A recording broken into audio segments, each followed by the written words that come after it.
Hello my loves and welcome to the Perfume Realm.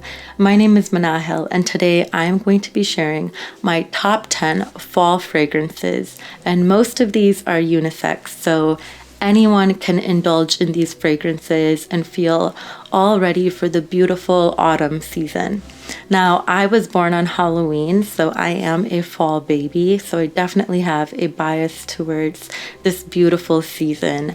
But before we get started, I just wanted to say, if you're interested in joining the realm, I highly suggest clicking the subscribe button as well as the bell notification so you can stay up to date on everything that is happening here. When you guys subscribe to me, you guys are supporting me and you are helping me grow. And I do truly appreciate every single person who subscribes. There's something extremely therapeutic about the fall for me. It's a cozy season. It's a cuddly season. It's a beautiful season as well. So it is no surprise that I love fall fragrances so much. Now, a lot of people might be wondering, why am I saying fall fragrances? What does that mean? Of course, you can wear a fragrance whenever you want, and I definitely don't limit myself. When I am at home, I reach for whatever fragrance that I want to wear. That's what I do with fragrances. I wear what my emotion craves at the moment, but I will say that I happen to end up reaching for a very particular type of fragrance during each season. So I am someone who kind of cycles my fragrances according to the season, because there are certain fragrances that I tend to wear more of or crave more when the fall comes, when the spring comes, the summer, whatever season it may be. Because whenever I say this, over on Instagram, people are always like, well, I like to wear what I want to wear when I want to wear it. And it makes me feel like as if I'm only wearing certain fragrances in the fall because that's what the rule is. Like I'm following some sort of rule and not letting myself indulge and embrace and love my fragrances without any boundaries. That's not the case. I never put boundaries when it comes to fragrances. It is whatever my mind and my nose and my spirit wants. That's what I'm going to wear, because fragrance is such an outward expression of ourselves. So I highly, highly, highly recommend being authentic to yourself and what you're feeling when you're wearing a fragrance. But when I say that this is a fall fragrance or one that I highly recommend for the fall, it's the same thing when it comes to me and my style and clothing. In the fall, I tend to lean towards certain clothing more than I would lean to others. It's not that I am repressing myself from wearing t-shirts or anything like that. I am wearing hoodies and knits and cardigans because they provide what I want during the fall, which might be some warmth or comfort or, whatever it may be. To be honest, I don't reach that much for maybe a fresh and aquatic fragrance during the fall as much as I would reach for it in the summertime, because it's not giving me what I want in the moment. So these fall fragrances are ones that you can wear year round, anytime, any day, whenever. However, I think that they work best in the fall time and provide what you might be craving in the fall. And without further ado, let's jump into the first fragrance. So when I was making this video, I didn't realize how many niche fragrances that I added to the list. And so I'm going to start off right away in the beginning with two fragrances that are not niche, because I really didn't mean for that to happen. I just went with my gut with what I really wanted to share, and it happened to me mostly niche this time. So I'm sorry about that. Usually I try to be a little bit more diverse, but we will start off with a designer scent, and this one is Dolce & Gabbana, The Only One. Now this one I have not worn a lot because I actually misplaced it last season, and I just recently found it again, and I'm really happy that I found it because it is really perfect for the fall. And we are here in Chicago just entering the fall right now. And I think that this is one that is perfect for the fall time because it is a nice and warm scent, but it's not too heavy. This is not a heavy scent at all. And with how sweet it is, I really do feel like they balanced it really well. So this scent has caramel in it, it has coffee in it, it has violet. There's kind of this brightness from the violet that is in here and a little bit more of an innocence in it as well, I think because of the violet. But the coffee kind of makes it a little bit more mature and a little bit more interesting. And then of course there's the caramel in it too, but the caramel is not too sweet. I definitely feel like this is not a tooth-achingly sweet scent because Black Opium also has coffee in it, and that scent is very, very saccharine, very, very sweet. I don't think that the only one reaches that kind of sweetness. So I do think that there is kind of more of an elegance to the scent in comparison with Black Opium. It definitely wears a lot lighter on the skin. It's not a heavy scent at all, but it's like the perfect kind of light cardigan that you might want to wear when it's a little bit more brisk outside. It gives you a little bit more of a coziness. Definitely, but at the same time it's perfect to wear when you're out and about, so it's not like a completely like at home Netflix and chill type scent. You can wear it for that, but it also works really well if you are going to work or you're in school. I think that back to school season, this is a phenomenal scent to go with. If I was in high school again, I would say that this would have been a great scent for me to wear in the fall when I'm doing the whole back to school thing. Not to say that this is juvenile or anything, but I do think that it has this kind of nice preppiness to it that works really well for back to school, going back to work. And that's why I said it's a cardigan, not a blazer, but a cardigan. A blazer is like peak professionalism, you know what I mean? It's very, very formal.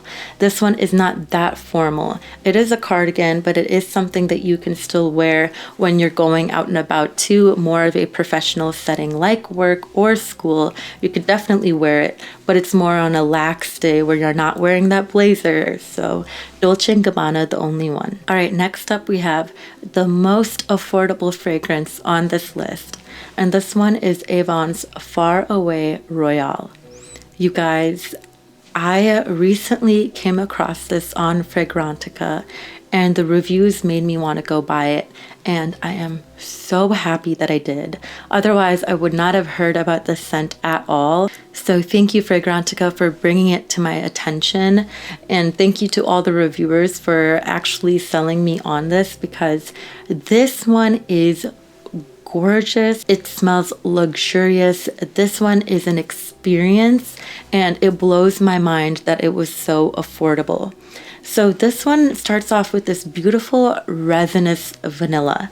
There's a little bit of myrrh in here. There's this very slight kiss of rose and then this jasmine and saffron, and oh my god, it is so well composed. But I have to tell you that the star of the show is the vanilla. So these beautiful florals all around kind of frame the vanilla. It's a little bit dark, it's very intriguing. This kind of deep garnet red of the bottle really does match the juice perfectly because it does have this kind of intriguing nature to it and a little bit of this mystery to it as well because of the resin. And then at the very end, there's this slight kind of edge of leather, like kind of like a leather trim maybe. Like think of a beautiful, supple, well-made tailored purse that has leather trim all around it. Just for the details, that's what this bottle has. It has the kind of detailing of leather in it that just makes it smell even more opulent. So this is a great scent and I do highly recommend checking this one out because I don't think it has received the kind of attention that it deserves. It's a beauty. It's a beauty. It is Far Away Royale from Avon. Next up, we have this beauty right here. This one is from Javoy Paris, and it is Remember Me. This one is the perfect chai milk tea. It is electronic, enchanting, endearing, and cozy. Super duper cozy. There is milk in here, which definitely comes through. It smells like actual steamed or like kind of warmed milk that you would find in milk tea or, you know, a latte or something like that. So it definitely is a warm milk scent. It's not a cold milk, which is something that I would describe in Lavande Trianon by Maison Lancôme. I feel like the milk in that one is cold milk. Not in here. This one is definitely the kind of warm milk that you would taste or smell in tea. So this one has the warm milk. It has this beautiful bergamot, frangipani, as well as ginger, which kind of adds this kind of brightness to it that you would find in a really beautiful bright tea. So there is that gorgeous tea note in here, but the ginger and the frangipani and the bergamot, they kind of make it even more realistic and a little bit more vibrant, a little bit more lively. So it really brings that tea note to life. And then of course there is the vanilla that really blends everything together. It's a beautiful vanilla, and the opening has cardamom in it, which I actually think lingers for quite a while, just like tea that is infused with cardamom, where in the beginning it might be a strong kind of jolt of the cardamom, but over time it's just kind of infused in there, like the essence of it. It is a scent that is as close as I could get to a genuine milk tea scent, and they do a phenomenal job with it. I love this one. I recently finished my like giant decant of it that I had. I bought the bottle quite a while ago, but I just recently went through like this really big decant that I had. So I am really in love with this scent. So I'm excited to be giving this big baby some love now, because she's just been sitting pretty in her box waiting for her moment to come. But yeah, now that I'm through with that decant and fall is here, I'm pretty sure that she's going to get a lot of use out of me. I don't know if a lot of people do that. If you guys have a decant of something and you really enjoy it a lot, so you already go and you buy the whole bottle before actually going through your decant. I do that a lot, so I end up, you know, going through the decant and finishing it up, and then having this full bottle kind of waiting for me. And then it feels like I'm giving myself this as a gift all over again, because I get all excited to like be using the main bottle. But yeah, anyways, this is Remember Me by Javoy. All right, next up we have from Lorraine Perfumes, Amber Platine. This is a brand new scent in my collection, a brand new gourmand, and this one is freaking amazing. It is a beautiful gourmand, and oh my goodness, first of all, this is a super heavy bottle. The cap on this thing is so heavy, which is nice, but it's like, whoo, I'm getting like a little arm workout over here. I will say that this is because someone asked me how many, oh, it doesn't say on here. Someone asked me how much, like, how many fluid ounces the bottle is, and it doesn't say, so I'm not sure, but I'm sure it's like a 3-ounce bottle or something like that, maybe 100 ml.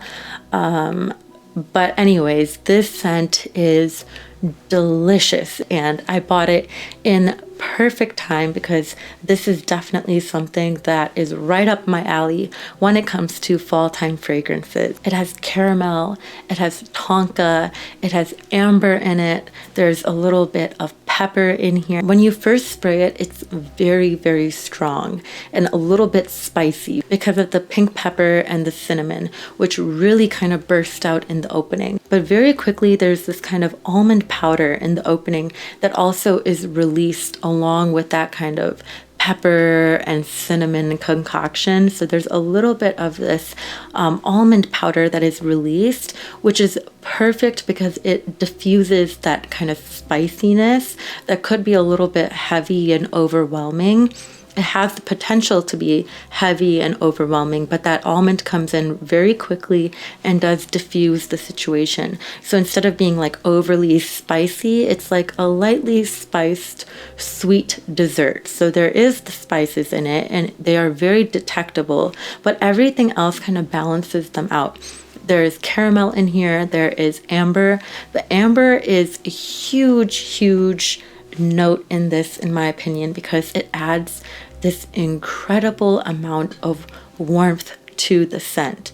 It's like a blazing fire in the center of the scent that keeps everything very warm, very cozy, and again, perfect for the fall. The tonka, the vanilla, and the caramel in here play with each other beautifully. Each of them rounds each other out. Each of them balances each other, so it's not like there's too much vanilla or too much of the caramel or too much tonka. All three of them are put in equal parts and definitely help balance each other out. So there is that kind of sweetness, but it's not like, oh, it's caramel or oh, it's vanilla. It's a nice little blend of all three of them. There's a little bit of florals in there, just a hint of them that helps keep it from becoming a little bit too foody. They say it's jasmine and rose. I can definitely detect the rose a lot more than I can detect the jasmine, but does upgrade the composition for sure. So this one is a beauty and definitely one that you should try and get a sample of or something to try out, because if you are a gourmand lover, you are really going to enjoy this. All right, you guys, this next scent is probably one that most of you have already smelled far before I have ever smelled it, and probably most of you love it a lot as well. And that one is Vanilla 28 by Kayali. You guys, this is still a relatively new bottle, and look at the dent that I already made on this bottle. It's a sticky vanilla brown sugar concoction with a little bit of booziness. It is delicious and complex and beautiful, and I am so mad at myself for holding off for so long. I was convinced that this was going to be an overhyped type of scent. I'm like, vanilla, vanilla, vanilla. There are thousands of vanilla fragrances on the market. I highly doubt that this one could be so amazing that so many people are like in love with it. It must be like an influencer thing or a social media thing, something like that, because there's no way that just a regular vanilla based fragrance or a fragrance with the focal point of vanilla that could possibly be so amazing, especially when there's so many on the market already. Like, there's no way that this one can offer something so different, unique, and also high quality that it's actually getting these type of reviews. So I really put the reviews as BS in my mind. Now that I've smelled it, I am convinced that it is definitely a vanilla that every vanilla lover should at least come in contact with. I'm never one to really push buying a fragrance. I don't like to do that. But I would say if you are a very hardcore vanilla lover, you should at least try this scent out and experience it for yourself, because it is definitely a beauty. I do think that it speaks to vanilla as a note itself, that a note that people might think is so straightforward has so many different facets that you can really highlight, that another vanilla fragrance on the market is able to harness a particular facet and make it smell different than all of the other vanilla fragrances I have in my own collection. This is definitely very different. The brown sugar in here really does pull through, and I would say this is one of the only fragrances that I have smelled that really does justice to this idea of brown sugar. You can really get that in here. It's mouth-watering.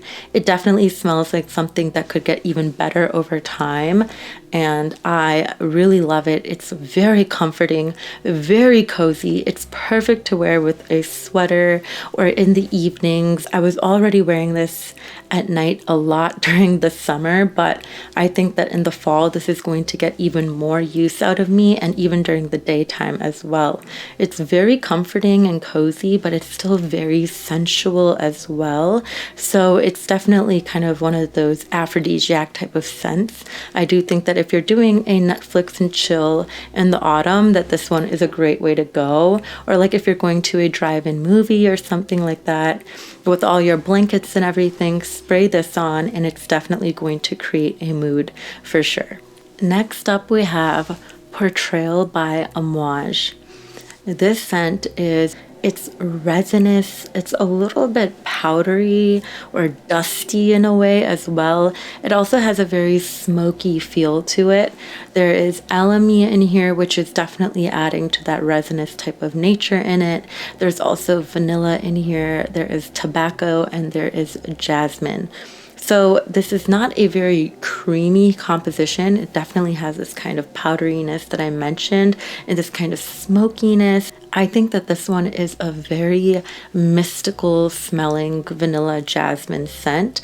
The tobacco in here definitely adds this kind of incense vibe because it definitely smells like there's a spiral of incense kind of going throughout the scent, but there isn't any incense listed in the notes. It's just the tobacco, but I do think that it is the tobacco that is making that kind of incense accord come out.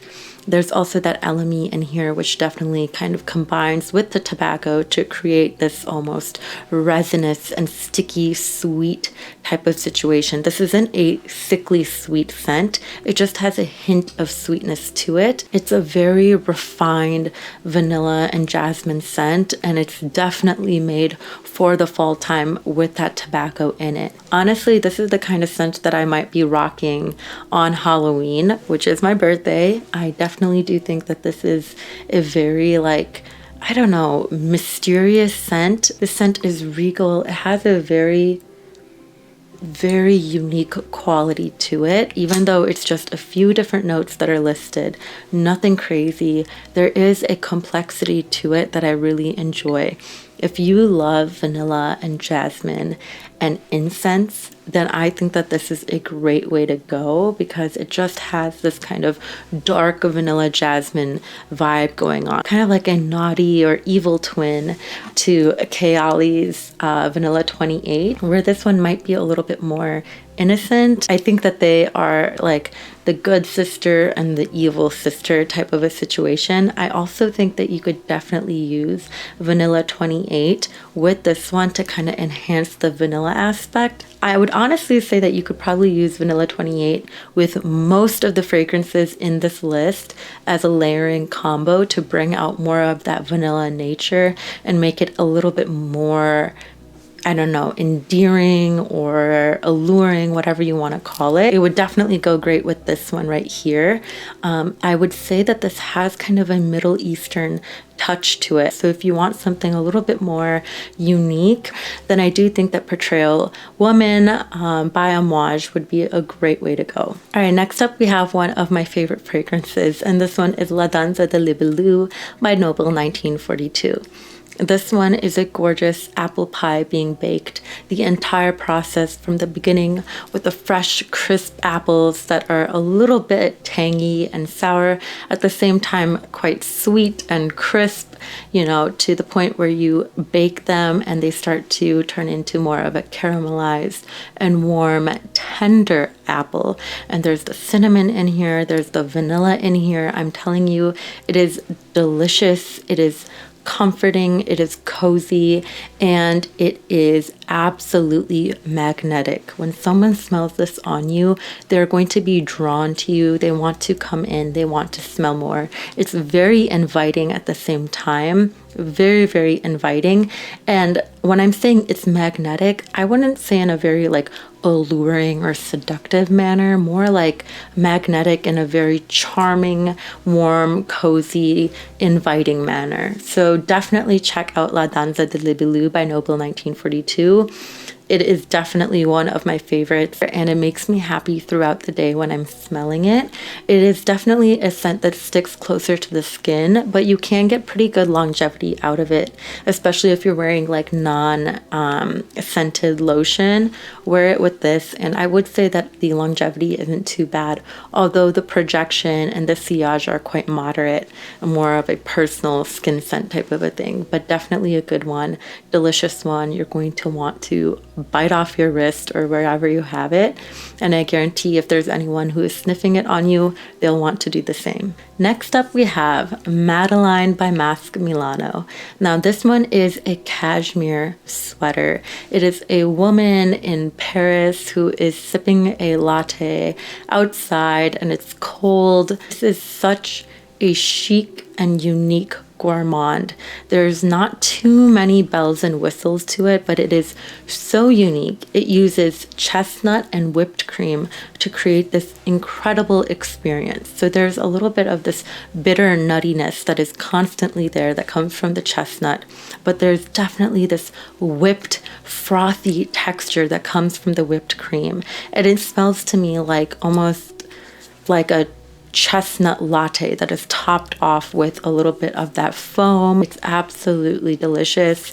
It's, again, like I said, very chic. There's something so chic. If you don't like gourmands because you think that they smell juvenile, or I don't know, you just think that they're a little bit more gaudy and annoying, try this one out. I think that this one is a perfect scent for people who don't love gourmands but want to still smell like edible in a way. So let's say you're not a hoodie type of person, but you still want to be cozy.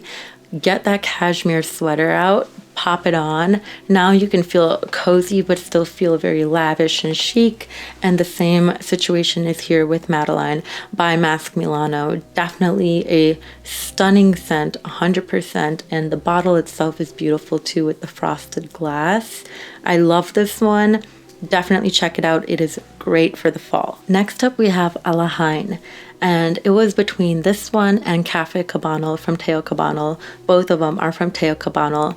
I didn't know which one to share because I love both of them for the fall, but I wanted to have, you know, a little bit of a variety in the list, so I didn't want to do two from the same house. I decided to go with Alahain because this one is just not talked about enough, and I think it is a beauty. It is the first bottle that I ever purchased from Teo Cabano after I had been sent their, you know, discovery set. I knew that I wanted this one right away, and it is a balsamic beauty. It is blended to perfection, just like all of Teo Cabano fragrances are. The opening is this draft of bold lavender, a little bit of woodiness, some bergamot in there, as well as rose. And then it feels like that draft of air got trapped in the balmy heat of the Orient. The heated air isn't circulating, so all of those notes start to kind of sag with the resins. Then comes in the iris and the sandalwood, which are both smooth and sedating. And then the vanilla and the musk kind of bring in this kind of soothing air, this kind of breath of air, almost a relief from that heated, trapped air. The vanilla and the musk kind of add that lift and really bring this kind of soothing nature to the end and kind of wrap up the entire fragrance. So it's a gorgeous composition. It is perfect for the fall. It just has such a mesmerizing scent to it. It is Alahain by Teo Cabano. All right, next up and the final scent is Secret Sucre by Molinard. This one smells a lot like ginger biscuit from Jo Malone. So if you have smelled that scent before, which is really hard to get your hands on, and you really like it, I highly suggest checking out Secret Sucre by Molinard. It might help kind of fulfill those cravings that you might have. This scent is a beautiful nougat fragrance. It utilizes nougat and does it in such a great way. There is a little bit of bitterness to it. It took me a while to really appreciate it. I really do appreciate it now. It has cashmere in it. It has nougat. I love the benzoin, the caramel, the tonka, the vanilla. All of that is a beautiful sweetness that I really enjoy. I think what took me a while to really enjoy the scent was the sandalwood in it. The sandalwood in it is a little bit harsh and a little bit rough rather than smooth. It has the kind of sandalwood that is reminiscent to me of Zadig and Voltaire's This Is Her, which is a scent that I despise. I cannot deal with that scent. It makes me ill. And the sandalwood in here is very reminiscent of that sandalwood. But when I let myself kind of compartmentalize the scent so that I'm not associating every single sandalwood with that scent in particular, when I kind of help take it out of that framework and put it back into the composition here and just enjoy the composition for what it is, I actually really like it. So recently I took it for a spin and I was like, you know what, I actually really do like this. And I think that I'm going to get a lot of use out of this one in the fall time. So it is her time to shine, I think. But Secret Sucre is definitely a beautiful one, especially if you don't mind a little bit of a roughness to your scent. I think that there is a little bit of a gruffness, a little bit of a roughness to it. It's not super smooth. It's not super creamy or anything like that. There's also walnut in here, and I think the walnut also adds to the nuttiness to it, and the nuttiness with the sandalwood combined also kind of give this a little bit of that kind of grainy texture and a little bit of that bitterness that for me is at times a little difficult, and I think it just took my nose a little bit of time to appreciate. My friend thinks that this is delectable. Like, she wants to drink this. She thinks it's incredible, and she's like, it's one of my favorite gourmands. I love it when she uses like fragrance terms, but she thinks it's like incredible, and I'm starting to come around to it as well. And I just know that this fall, since I like to kind of go through my fragrances and give them all a little bit of love, I know that this one is going to be in my fall rotation a lot, just because I have actually been going over and like I have really been enjoying it. I don't know what it is. And this is a lighter fragrance. It's not too heavy. It's definitely warm. It's a gourmand, but it isn't a heavy one at all. It has almost like a watery feel, like almost like a, I don't know, sugar water aspect to it as well. And I'm excited to kind of give it a little bit more wear this season and see, you know, where it ends up in my ranking and my collection. Who knows? It's a Secret Sucre by Madeline. All right, my loves, that is going to wrap up my video for today. Thank you guys so much for joining me here today as we sit and chat about perfume. I truly appreciate you guys coming over here and giving my content some love. If you enjoyed the video, please give it a like, and also definitely remember to hit the notification bell so you can be up to date when I do post a video, because sometimes I can be a little bit spotty with my consistency, and by sometimes I mean a lot. So when you do hit that bell, you know that I have uploaded, and yeah, you get to be one of the first to watch. Also, if you don't already follow me over on Instagram, definitely go check out the link below to my Instagram page where I post all about perfume, and I definitely am a lot more regular over there as well. So if you do like my reviews and my content in general, go ahead and check out my page. My TikTok will also be linked down below as well. I really missed talking to you guys, and this was great. It was a cozy, kind of laid back video, but I do hope that you guys loved the list, and share any fall fragrances that you love down below as well, especially if they're unique. I love a nice unique find. So yeah, that's all I have for you guys. Have a good one. Bye.